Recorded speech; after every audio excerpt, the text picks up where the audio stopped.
Hey guys, and welcome back to another video. Today, basically what I'm going to be doing is reviewing these two knives and basically comparing them to a genuine high dollar Bali and then two cheap clones. So let me just move these out of the way first here and get to reviewing these two. So I'm going to start with the Benchmade Trainer clone first. This is honestly the best clone I've ever owned. This feels almost exactly like a true 51. Let's see if I can get this to focus here. There we go. This feels like a true 51. Here's the play. Trainer blade is actually pretty nice. It is 440C steel, which crappy steel, but it doesn't really need to hold an edge because it is a trainer.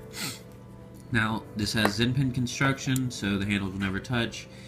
G10 scales, titanium liners, steel spacers. Comes with a tension spring latch, which I don't have on here. Has a pocket clip. And yeah, it's a very, very nice Bali. I do recommend getting this if you don't have the money for an actual Benchmade 51.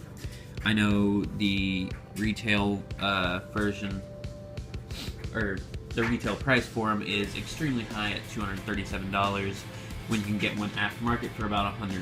So yeah, enough of this. This is actually pretty nice. I'll give it a 7 out of 10. Let's close this, set that there, and let's go to the Replicant clone. Now this is also one of the nicest clones I've ever owned.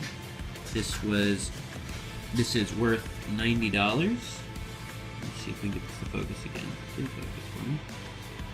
There we go. There's the play. Also G10 scales and titanium liners with, come on. There we go. With titanium spacers in this. Comes with a regular T-latch, which I also don't have on there. Live blade, actually pretty decently sharp. It's got me a few times. Also has Zen pin construction. These handles will never touch. Good hardware in it. I had some problems with the bite handle screw, not wanting to stay Loctited, and now I just started having problems with the safe handle. The bite handle isn't giving me any problems anymore. The safe handle just did, but that's because I hadn't Loctited the safe handle. Kind of forgot to, honestly, because it hadn't given me problems yet. The last guy that owned this, Sky2065, I think his name is on YouTube. I just call him Sky.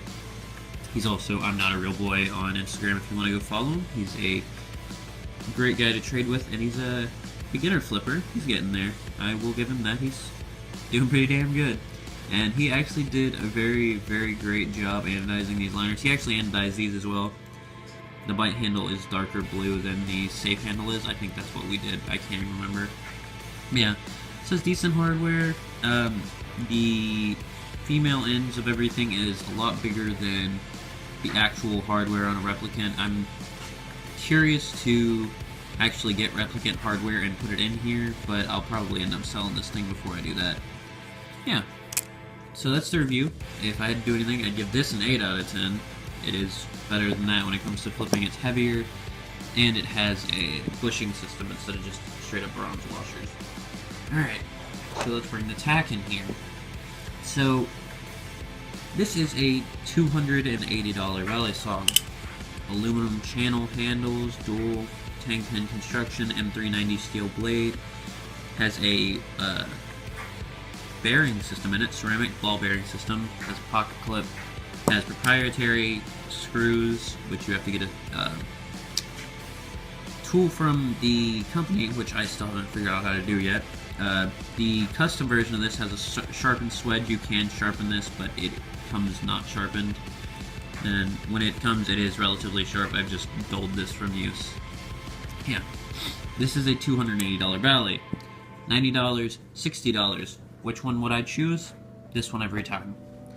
If you have the money to actually get a high-end Bali, like a Tachyon 3, like a Replicant, like an Alpha Beast, go for it. There's no need to hold back when going for those, because you'll get your money's worth. Everybody was worried about the handles eventually touching on this, but luckily, the factory that made this, Microtech, was smart enough to make a protective coating that actually doesn't allow the handles to wear, which is amazing. And you will never have to Loctite this knife they put, according to one of my subscribers who commented on a video, they put little bands around the, oh god, I can't even think of the word right now, the threads of the screws that causes them to not back out, and you can actually get them out with very little pressure. Yes, if I was going to choose anything, I'd choose this every time. Alright, so let's move these over. Let's bring in the steel 6X clone. Now, if I had to choose this or an actual 6X, I'd choose the actual 6X. And that's saying a lot because the actual 6X series is really bad. This is a Benchmade 62T clone. The pins are hidden, which sucks because I can't adjust anything, and that's just ridiculous.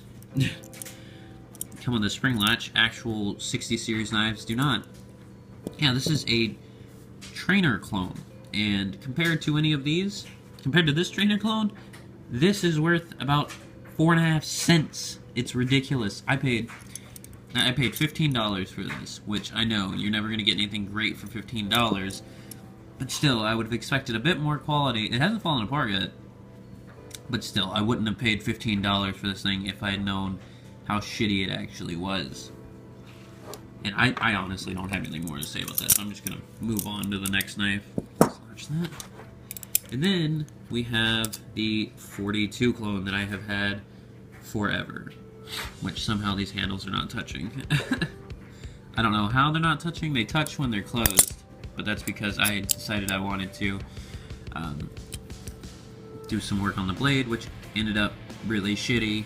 I wanted to crown the spine, but me and my friend Kenny did not know how to do that. We even doled the fuck out of it, just because it's basically a trainer now.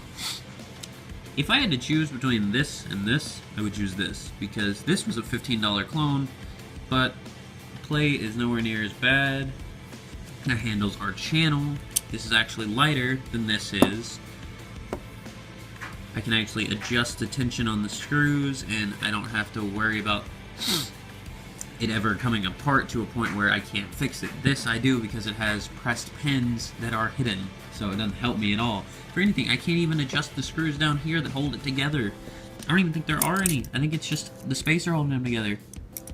Yeah, that's all it is. It's just the spacer holding them together. It's so dumb.